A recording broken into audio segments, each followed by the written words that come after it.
Om Jnanatimirandasya Gyananjanam Shalakaya Chokshurunmilitam Jena Tasmai Shri Gurave Namaha Gurave Gaurachandraya Radhikaya Stadalaye Krishnaya Krishna Bhaktaya Tadbhaktaya Namo Namaha Narayanam Gurum Vande Sharanyam Bhakta Bandhavam Gauramanovistam Purnam Radha Dasyam Pradayakam Rupanugacharya Varam Rupamanjari Preshtakam Patita Pavana Bandhavam Yugacharya Narayanam Vancha Kalpatarubhyasya Kripa Sindhubhya Evacha Patitanam Pavanebhyo Vaishnavebhyo Namo Namaha Namo Mahavadanyaya Krishna Prema Pradayate Krishnaya Krishna Chaitanya Namne Gaura Tuise Namaha Shama Sundara Shikanda Shekara Izmirahasar Murli Manohara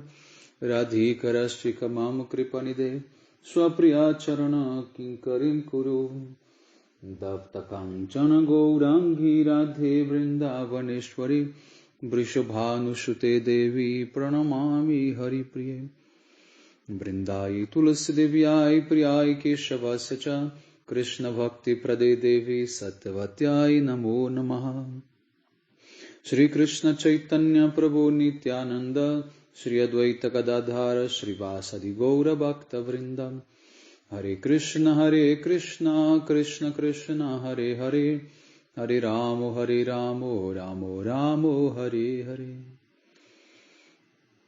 So first of all I begin offering my most humble obeisances to the dust of the lotus feet of my Paramaradatama Shri Guru Pada Padamo Nitya Lila Pravishta Om Vishnu Pada Paramahamsa Paribrajaka Ashtotara Satasya Srimad Srila Bhaktivedanta Narayana Goswami Maharaj Srila Gurudev and to all Shirupano Gauriya Guru Varga, to all Tridandi Sannyasis, Brahmacharis, Vaishnavas, Vaishnavis, and to all the assembled devotees here today, my most worshipable, my most respectful obeisances.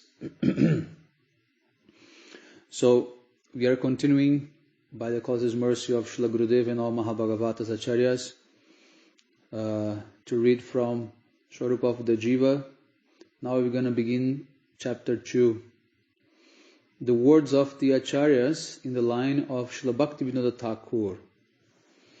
This second chapter explores the words and teachings of our Acharyas from the present day up to and including Srila Bhaktivedanta Thakur regarding the Siddhanta of the Jiva Svarupa. Their statements reveal that the same message can be delivered in a variety of ways. This chapter illuminates the following. Number 1. The eternal Svarupa of the Jiva is inherent in his constitution. 2. The eternal Svarupa is replete with the ras, or spiritual name, mood, form, qualities and activities necessary for the divine service. Number 3. Due to the influence of ignorance, the conditioned soul Svarupa is unknown to him. However, the potential for realizing his Svarupa is present within him. Shri Guru and Sadhu Sangha assist in manifesting the eternal Svarupa of the Jiva, but they cannot change his Svarupa. Okay, so we're going to start reading from Srila Gurudev. What is Gurudev's position, Gurudev's teachings about these 4 topics we described in the line of Srila Bhaktivedanta Thakur. It's very important to understand that this book has also this very special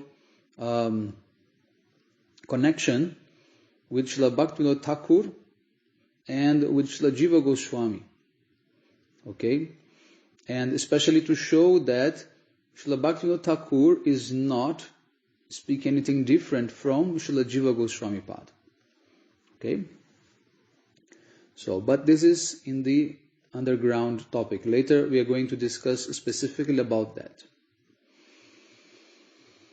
So, Srila Gurudeva is saying, Svarupa is inherent in the Jiva's constitution, present in the constitutional position. The entirety of the soul's transcendental form and qualities is present in his constitutional position, although now it is latent, and it becomes manifest by sadhana. Sadhana will remove the soul's covering of illusion, and then he will know himself. In this stage of sadhana, which begins at the stage of ashakti, okay, real sadhana begins from ashakti, okay, from the point that you can remove the covering of illusion of your soul. That's from ashakti, means just one stage prior to bhav. The sadhaka sometimes sees who he is, as a cowherd boy, a servant, a dasi of any of Krishna's associates like Nanda Baba or Madhya Yashoda, or a dasi of Rupa Manjari, etc. At the time his heart melts and he continuously cries.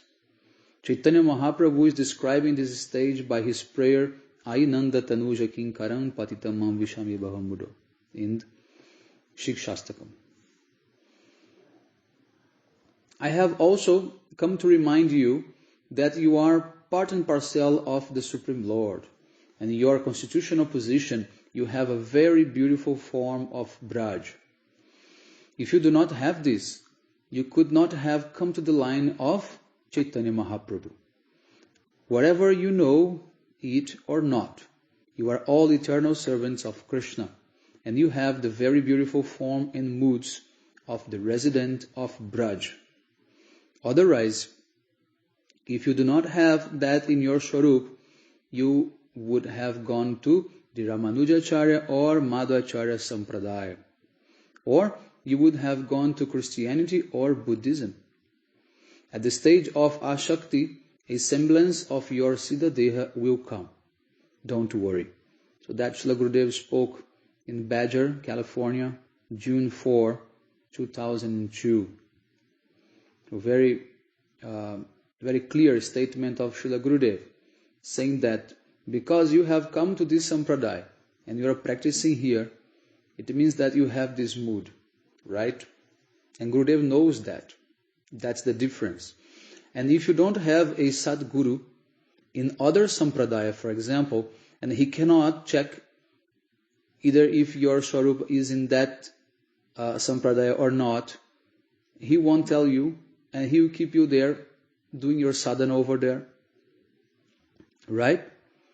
Because he's not even realizing his own Swarupa yet. Okay, so we have to be very careful before judging, saying that if someone is here or there doing his sadhana. We have to first understand who is guiding that person. Who is guiding that person in that sampradaya, or even in our sampradaya? From whom are you being guided to perform your bhajan? Is he a pure devotee or not? Is he aware of his Swarupa or not? That will make the whole difference. If he has no realization about his own Swarupa and Krishna's Swarupa, then how he can know your Swarupa? So in that way, he can't give you that realization, as well as he can't guide you properly. Only when you are going to realize that, what is your Swarup, then you're going to understand if you are in a wrong sampradaya or not. Okay?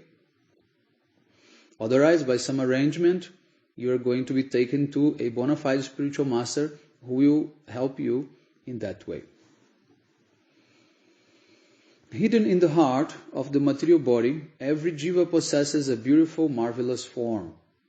It is with this transcendental form that the jiva can serve Krishna directly. Although this spiritual form is now covered, by the mercy of Guru and Krishna, all unwanted habits and mentalities gradually disappear, and it is gradually revealed. When one reaches the stage of bhav, spiritual emotion, also known as Svarupa Siddhi, devotion that is transcendental to the modes of material nature, manifests in the heart, and one can awaken to the realization of his or her own divine form. Then, receiving the mercy of Shri Krishna, one becomes totally freed from this gross material body, mind, intelligence, false ego, and contaminated consciousness. This quote is from Journey of the Soul, chapter 1.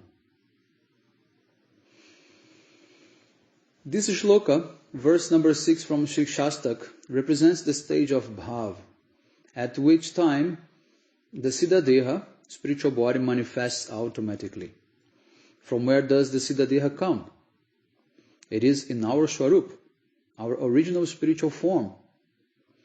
Our Siddha Deha does not come from anywhere else outside ourselves. In our Svarupa, everything is perfect. To realize this, we simply require a connection with Swarup Shakti. When that connection is made, Siddha Deha automatically manifests, and all spiritual sentiments of love appear in our heart. This quote is from Germany, July 8, 2007. Because the Jiva has forgotten Shri Krishna's Swarup, or eternal form, the subtle body has covered the Jiva's Swarup since time immemorial. This subtle body cannot be dissolved even after remembering Bhagavan through such processes as knowledge, yoga, austerities, meditation, or the study of the Vedas. It can only be dissolved by remembering Him through the medium of pure devotional service to Him. At a time, the soul becomes situated in His pure nature. This quote from Bhagavad Gita 2.11 Prakashita Vritti, Gurudev's purport. The living entity's eternal identity is understood by the words Chetodarpana Marjanam. In this regard, Jiva Goswami has concluded that the individual Jiva is one minute part of the Supreme Absolute Truth, who is endowed with the marginal potency represented by the sum total of all Jivas. Just as one's face cannot be seen in a mirror that is covered with dust, the Jiva cannot perceive his actual Swarup in a heart that is covered by the dirt of ignorance. When the practice of pure bhakti, which is the essential function of the Ladini Shakti, begins, one engages in the process of hearing. Thereafter, Shri Krishna Sankirtanam manifests automatically and thoroughly cleanses the dirt of ignorance. When the mirror of the heart is cleansed, it is possible to truly have vision of one's own Swarup. This is from Bhajana Rahasya 1.11, Bhajana Rahasya Vritti, Gurudev's purport.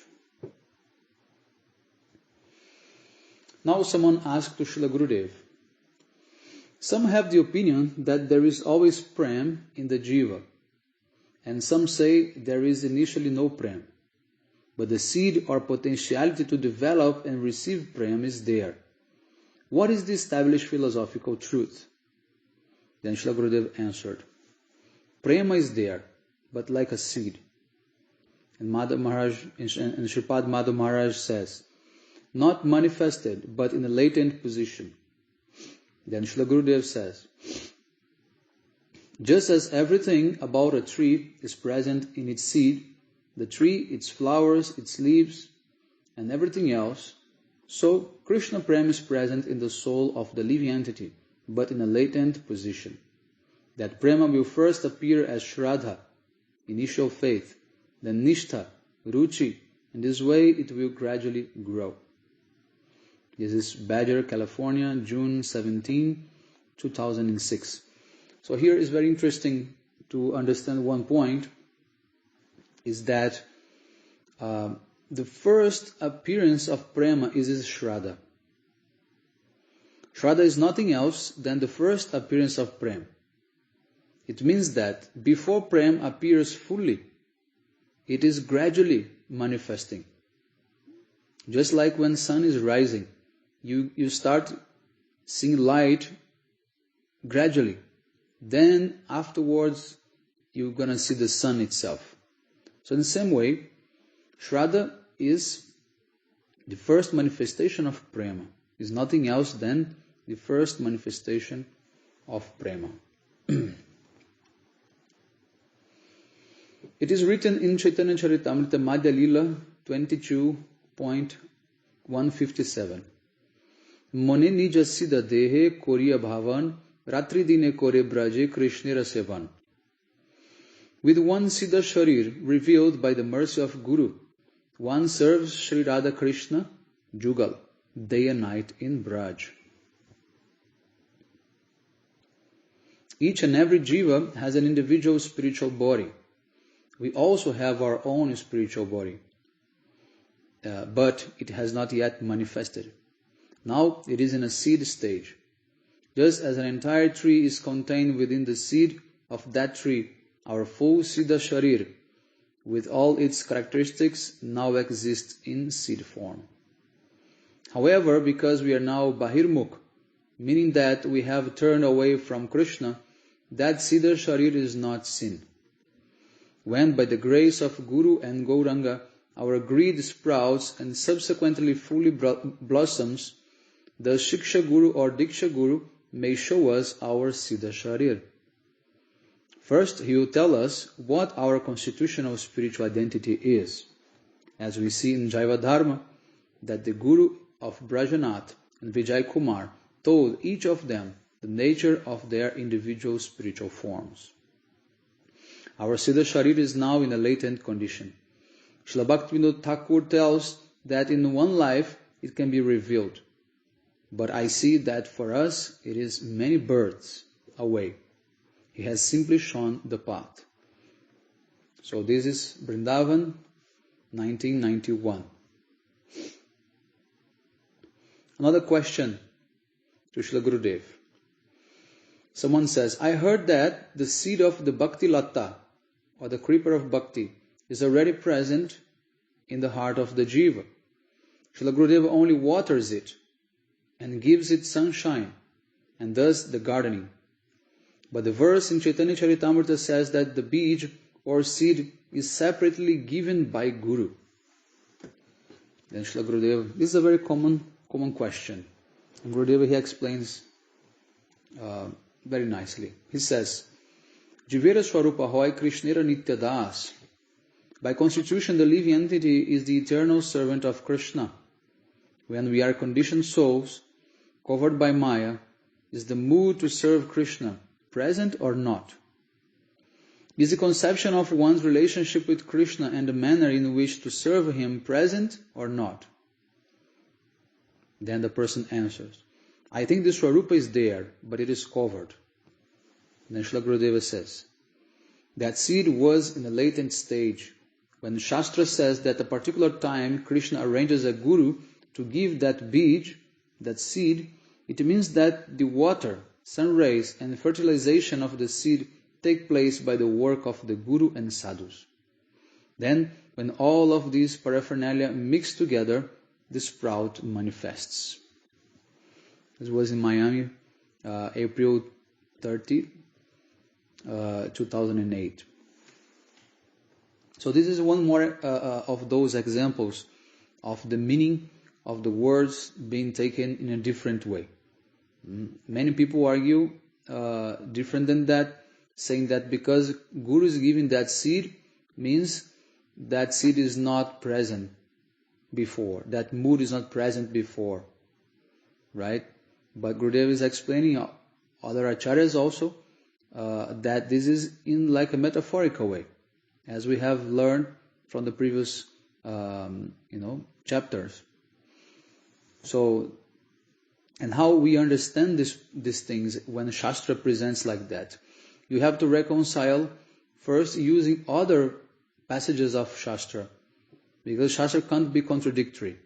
So if in one sense Shastra says one thing and then he seems to say the opposite thing, then if we have no means to reconcile, then we have to approach a self-realized person who can help us in that way. As Krishna has a beautiful form, the Jiva has also. Whether he is liberated or covered by Maya in this world, there must be a potency of all these things, that the Jiva has a very beautiful form, either in Dasa, Sakya, Vatsalya or Madhurya. The Jiva may even have a very beautiful Gopi form. What is the special service of that Jiva? How old is he? What are his qualities? What is the color of his body? The speciality of all these must be there in potency, like a seed. In a seed, if there is potency of a mango, then a mango will come. No other tree will come. If it is a seed of a neem tree, banyan tree, plantain, or anything else, only what is in the seed will manifest. Take hundreds of seeds up to the bank of the Ganges and put them in that earth. You may give the same water, same air, and same sun rays. But you will see that different kinds of plants will come out. Different kinds of fruit will come out. Not the same. The association of water, sun, air, and soil, everything was the same. But why did the seeds produce so many separate things? All the jivas have separate shapes, attributes, qualities, serving moods, and so on. These will not be changed in any association. By association, the same thing the jiva has in his seed, that is, in his Svarupa, will manifest. We see that Srila Bhaktivedanta Thakur has written this. Jiva Goswami has also pointed this out. All acharyas have pointed like this, especially Sri Baladeva Vijayabhushan, but we must have such intelligence that we can see all these things. So that was in Bali, February 26, 1997. Another question to Srila Gurudev. I would like to know if the jiva can change his Svarupa, his nature, from one ras to another. Can the conditioned soul change his Svarupa or not? And Srila Gurudev answers, conditioned souls have no realization of their Svarupa. So what is the question of changing? See how interesting Gurudev answered that. Very smart. So then again he's asking, is the Svarupa of the conditioned soul nitya, eternal? Then Gurudeva says, yes. Then again question comes. But then if a jiva comes in contact with a high caliber Mahapurush, then Gurudeva cuts and Gurudeva answers. If one first comes in association with the Dasarasa Vaishnava, okay, in Dasaras, that Vaishnava will illuminate Dasaras. After that, if one comes in contact with Madhura Ras Vaishnava, then if he is of Madhura Ras, then Madhura Ras will manifest in his heart. If someone is not of Madhura Ras, but at the time of sadhana is thinking of himself like that, and doing sadhana for that, his practice will not fructify into any rasa. When a person enters the stage of rati, he will realize his Svarupa, not before that. This was in Miami, May 3, 2008. It is stated in Srila Narottam Das Thakur's Prema Bhakti Chandrika, Sadhane bhavivo jaha siddhadeho pavotaha. Pakva matro se vichar. The desire one has during the stage of sadhana will determine his siddhadeha, perfect spiritual form. The difference between the stage of sadhana and the stage of siddhi, perfection, is only pakva apakva matra se vichar. In the stage of sadhana, his realization is unripe. And in the stage of siddhi, it becomes ripe. Pakka. As one desires in the stage of sadhana, he will attain that situation in the stage of siddhi. In other words, the Svarupa of the jiva is eternally present within him, and it will gradually manifest by the practice of sadhana bhajan. What is present in potential must manifest. This is Mathura, March 9, 2004. Whatever ras is in the soul will manifest. If it is dasaras, then dasaras will manifest.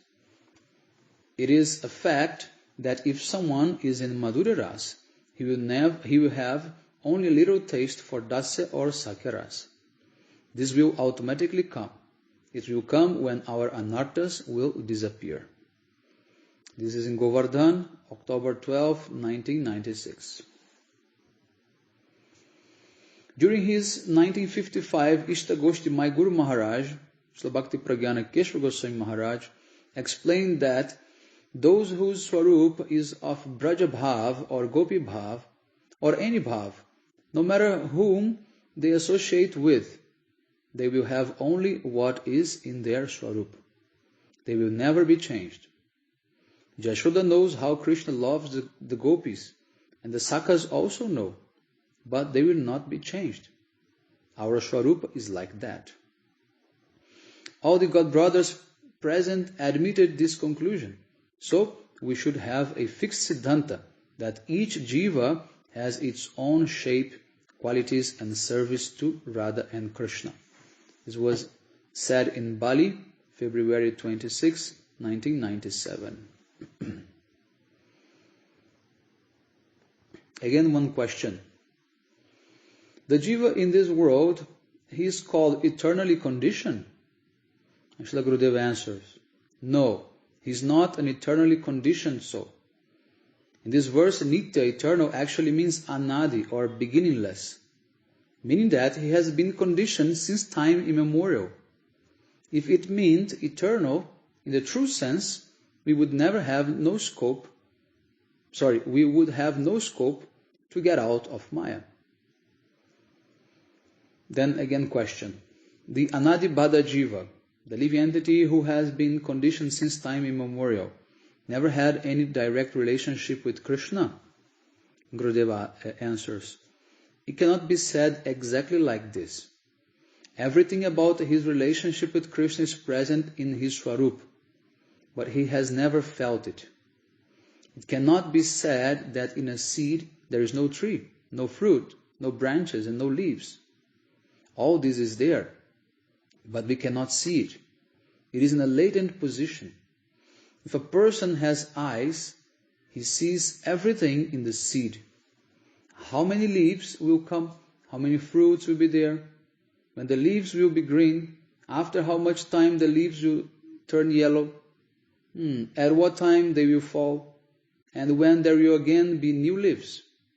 Everything is there in the seed, in the latent stage.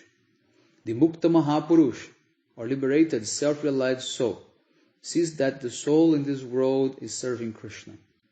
But we see that we are conditioned souls. No definitive mundane words can be used to actually explain Jiva Tattva, because it is beyond Siddhanta.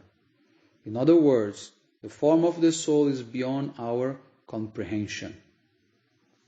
So very clear, Srila Gurudev is explaining how that a expert gardener, he can understand by looking the seed what will come out of that, and what will be the timing for development of that plant, of that tree.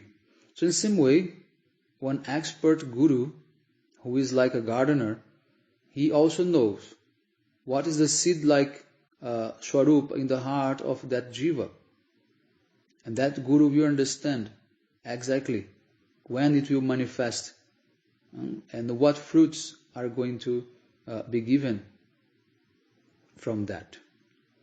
So the main point I want to emphasize again is that we need a self-realized soul to help us understanding this process.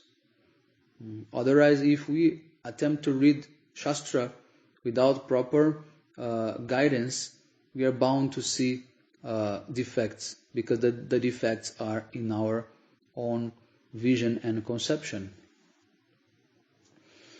So again the question comes, then Gurudeva asks, do you understand this point?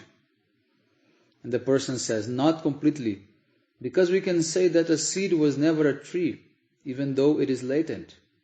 It is not a tree, but it will become a tree. Isn't it the same thing with our relationship with Krishna? You can say that the seed of our relationship is there, but it doesn't mean there is an active relationship. And Gurudeva answers, it is not that everything can be compared in every respect. Now Gurudev is putting like a limit for material comparisons. So there are only some similarities in this analogy. Not everything is similar. This is one common mistake that people like to do, especially Mayavadis. They take all these comparisons sometimes too far. But otherwise you can find answer for everything comparing with material phenomena. Then Srila Gurudev is saying, for example, the seed of a tree is not Chetana, not conscious or alive, but Atma, the soul, is Chetana. Maya is not present in the Atma. There are no clouds in the sun, but they are outside of the sun. We see the clouds, but those who are above the clouds are always seeing the sun. They do not see clouds. Similarly, self-realized souls, like Sri Narada Rishi, can see that we are always serving, even though we are conditioned souls. This is a very interesting topic that also Vidura and Maitreya, they discuss very nicely in Srimad Bhagavatam about how the jivas are always serving Krishna somehow. It's very beautiful. So that was spoken in Mathura, March 29, 1993. My Guru Maharaj used to give the example of a watch. The watch is ticking and working, but it is covered with a cloth. You cannot see it, but really the watch is actually ticking and working. Its hands are moving. Those who are liberated can see the soul serving Krishna. Those who are here in this world see others differently, and they see themselves differently. Any worldly analogy or example won't be completely clear. This is in Hawaii, February 11, 2005. Now there is a verse from Bhagavad Gita, 5.18. Vidya vinaya shampane brahmane gavi hastini shunni chaiva swapakecha panditaha samadarshina. The humble sages, by virtue of true knowledge, see with equal vision a learned and gentle brahmana, a cow, an elephant, a dog, and a dog-eater. Here the word samadarshi means to see that in every material body. Bhagavan's marginal potency, the Tatastha Shakti, has manifested as a jiva with a specific eternal form and nature. Only they who perceive the self in this way are known as samdarshis. This is Gurudev's purport.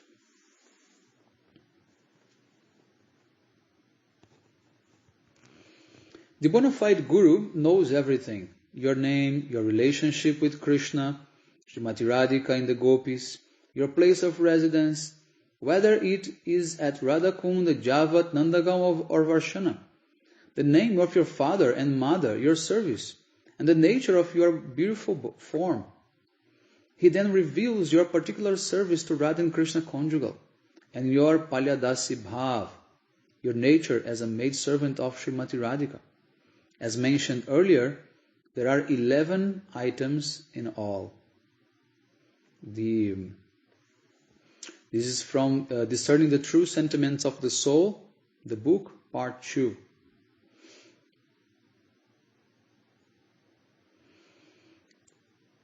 So here, Satyavrata Muni, he wrote this verse that Srila Gurudeva quotes here from Damodarashtakam. Idam te mukham bhojam avyakta nilair britam kuntalis nigda raktaischa gopya muhus chumbitam bimba raktam dharam me manasavirastam alam lakshalabhe. Sri Satyavrata Muni prayed to Sri Krishna's Balagopal form within his heart. But now he is praying specifically to see his beautiful lotus face, which he yearns to kiss. He wonders, I want to achieve something so rare. Will this hope of mine ever be fulfilled? The present verse marks an escalation of the intense longing developing within Sri Satyavrata Muni's heart. At first, by the power of sadhu sangha, an inclination to serve Shri Krishna enters the heart. When one's anarthas are gradually driven away by performing bhajan in sadhu sangha, the inclination to serve Shri Krishna will continue to increase, and one's consciousness will blossom more and more through the progressive stages of love of God, beginning from nishtha, then ruchi, ashakti, bhav, and finally prem. However, a profound concept must be considered regarding each soul's ultimate development of love for Krishna. If the intrinsic and eternal inclination of a particular soul is to dedicate himself to Sri Bhagavan in the mood of a servant, then his deepest inner hankerings will only be fulfilled by that mode of service. His service tendency will never proceed beyond dasaras. Sri Satyavrata Muni's prayer revealed that his mood is destined to develop beyond dasaras. And that is why this verse expresses increasing longing within his heart. We can understand his situation by considering the history of Gopakumar. Even when Gopakumar had attained residence in Vaikuntha, his inner hankering was not satisfied. It was not even satisfied when he reached Ayodhya or Dwaraka within Vaikuntha. Finally, he reached Goloka Vrindavan, and when he experienced loving exchanges with Krishna in the mood of a friendship, all his desires were at least fulfilled. His mood never went any further. Similarly, Satyavrata Muni's longing is advancing through progressive levels of bhakti. Because we always have what is lower than us. The rasas, they are accumulating. They are part of each other, in the sense that Madhurya has all rasas contained within itself, then Vatsalya has all the lower ones, Sakya has all the lower ones, like that. Okay? So in this way, they can speak about lower rasas. And they can even, as an acharya, they can even speak about higher rasas, but he can't realize or he can't even aspire for. That longing won't come in his heart. That is what Srila Gurudev is very clearly explaining about Gopakumar, who traveled throughout the upper planetary systems. He entered in Vaikuntha, and he was never satisfied until he reached the stage of being a cowherd boy. From that point, he did not want to go further. Each sadhaka will relish the sweetness of Shri Krishna's pastimes according to his own relationship with him and also according to his qualification. Thus, in the description of Shri Krishna's lotus face being kissed again and again, Srila Sanatana Goswami explains that the word Gopya can refer to either Madhya Yashoda or Sri Radhika. The phenomenon of relishing Shri Krishna's pastimes according to one's own mood is illustrated in the following example. Once, upon seeing scratch marks on her son's limbs, Madhya Yashoda exclaimed, "Oh, where did all these scratches come from?" Kundalata, who was standing nearby, heard this and commented, "Your son performs ras at night. These marks are from that." Rasalila is the prominent pastime in Madhurya Ras. So how could Madhya Yashoda be privy to this amorous pastime? The answer is that Madhya Yashoda was simply inquiring like an ordinary mother who was worried about the scratches on her son. Still, she is not necessarily unaware that her son is in fact performing Rasalila. Vatsalya Ras assists and nourishes also Madhurya Ras. We should Here also consider that everything in Vrindavan nourishes Parakya Ras. Either knowing or unknowingly, but it is all nourishing in Madhura Ras ultimately, because everything is serving Radha and Krishna in that sense. Nevertheless, as soon as Madhu Yashoda heard Kundalata's reply, she at once said, "My darling boy is still breastfeeding. He does not even have his milk teeth. He can barely speak. He just talks in broken childish language. But you are saying he engages in amorous affairs at night? My dear young lady, you do not know. I will tell you how he got these marks. When he takes the cows into the forest to graze, he loses himself in play with the other boys. Sometimes, while chasing stray calves, he runs through thorny bushes. He is so absorbed in playing at such times that he is not even aware that he is being scratched. That is where these marks come from." So you see that in the mind of another ras, there will always be some type of justification, skipping that link to a superior ras, because Madhushoda is seeing Krishna in a protective way.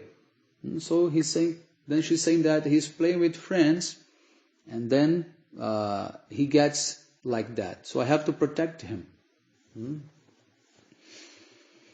The devotee will hanker for a particular ras according to his own eternal mood.